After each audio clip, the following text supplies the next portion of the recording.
Writing unlikable characters is one of the most common issues when creating a story, but when the character that is unlikable is the protagonist or hero of the story, we are facing a bigger issue. So in this video you will learn how to stop writing pathetic heroes. The simplest and most practical advice for writing heroes is save the cat. This is a concept explored in Blake Snyder's book, Save the Cat. This concept basically states that if your character is good, it should do good stuff. It sounds stupid, but the number of new writers that miss this point is impressive. They often write characters that say that they are good, or that they are going to do great stuff, like I am the most honest guy around, or I'm going to be the strongest in the world. But then when you see their characterization, their feats are actually disappointing. Save the Cat is basically show don't tell. Instead of having a character saying, I am going to be the strongest, show us a character that is obsessed with training and show us why he's obsessed. Show us why it actually has a chance of achieving it. And then the character can say it wants to be the best. However, as I explained in my video, this is why your characters suck. You need to balance these feats according to the character's flaws and virtues. Now let's improve your character's psychology. You're going to learn about character spines, character dimensions, and character arcs. Spines are the core of the character. It is what makes the character act and react. All of other character elements are connected to the character spine.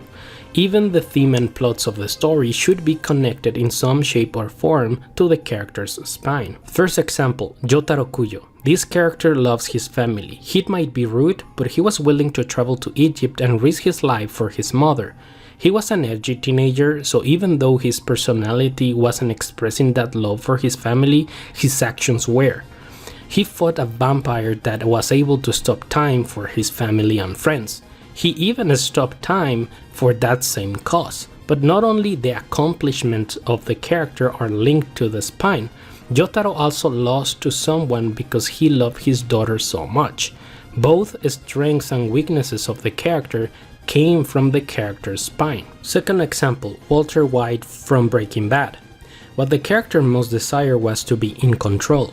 He fooled himself to think that he was acting out of love for his family, using the need of money to justify himself, but in reality, he was craving to be in control.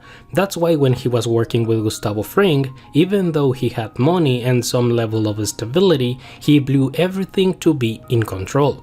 Walter's spine pushed him to evolve in order to defeat Gus, but he also lost a lot because of that. Spines should make the character evolve, but they also should create conflict. Third example, Michael Corleone. More than everything, Michael wanted to please his father, even if that meant going against his own principles. Even after his father's death, his spine didn't change. He was still acting to please his father.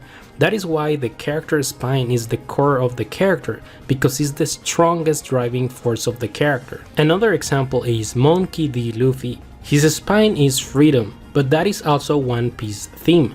Slavery, the nature of a monster, corruption, and racism, all of these concepts are connected to the theme of the story, and therefore the spine of the character.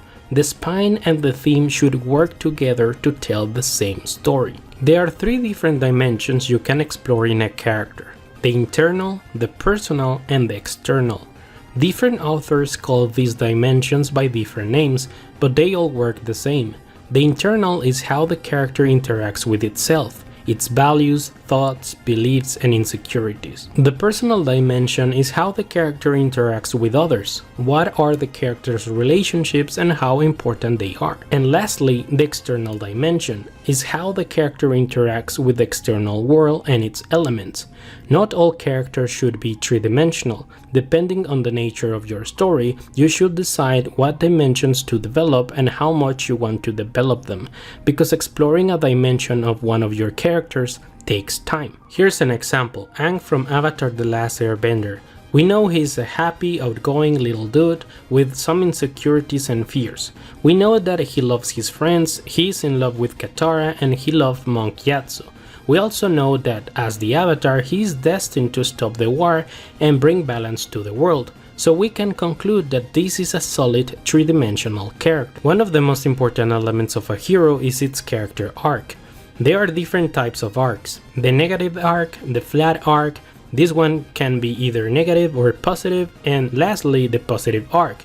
Character arcs work with a system of truths and lies. Let's go over the classic positive character arc. This is when the character evolves and learns through its journey. At the beginning of the story, the character believes a lie that drags the character down.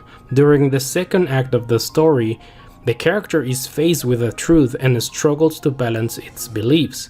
And in the resolution, the character learns to accept the truth and evolves. Let's explore Sokka's character arc. At the beginning of the story, he is quite misogynistic, thinking that only men can be warriors. But then he meets the Kyoshi warriors and a ton of incredibly strong women, realizing that all of that came from his own insecurities as a warrior, and only when he accepted his weaknesses, he was able to exploit his true strength. Heroes and protagonists can also have flat arcs, like characters that already believe the truth or that they don't need to change. This doesn't mean that the characters are perfect, but their inner light shines over the darkness of the world and the shadows of other characters. A classic example is Goku from Dragon Ball. He doesn't need a character arc because he punches his villains so hard that they end up with positive arcs. So if you keep practicing, you'll be able to write solid characters with depth and great arcs. So go ahead and write a great hero. I believe in you.